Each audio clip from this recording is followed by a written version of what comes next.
Puppeteer versus Playwright. Which one should you actually use? Choosing the option that best fits your workflows means you'll handle parallel execution, proxy routing, and unreliable waits without breaking a sweat. In this video, we'll break down each option to make your choice easier. But first, some backstory. Playwright was built by engineers who left Google's Puppeteer team. That's why the APIs look identical.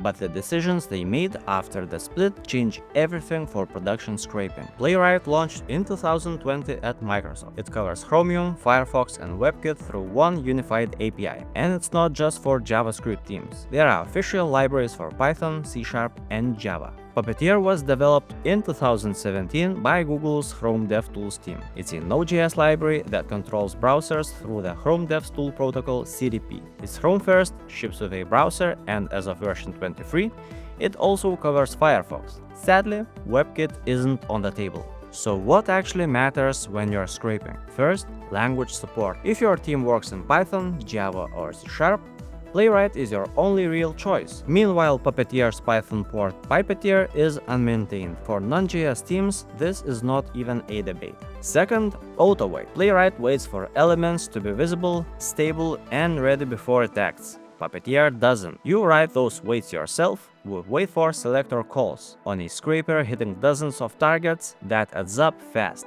And unstable runs are the result. Third, and this is a big one for scraping at scale, parallel execution and proxy routing. Playwright uses browser context. These are isolated sessions with separate cookies, storage, and network state, all inside a single browser process. And here's the key part. Each browser context can route through a different proxy. So you can run 30 isolated sessions with 30 different exit IPs without launching 30 separate browsers. Puppeteer can't do this natively.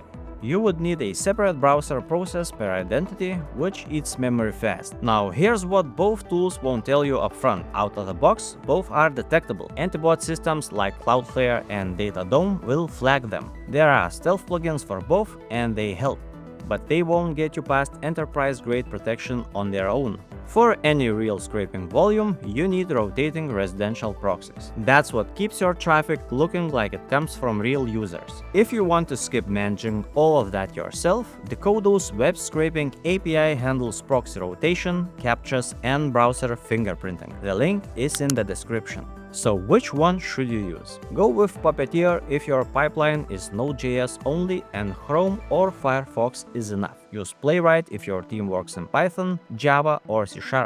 If you need WebKit coverage or if you're running high concurrency scraping with multiple proxy identities. We kept this video focused on what actually drives the decision. The full comparison, proxy code examples, captcha handling, stealth tool options, and more is all in our blog post. The link is below. Subscribe for more videos like this, and I'll catch you in the next one.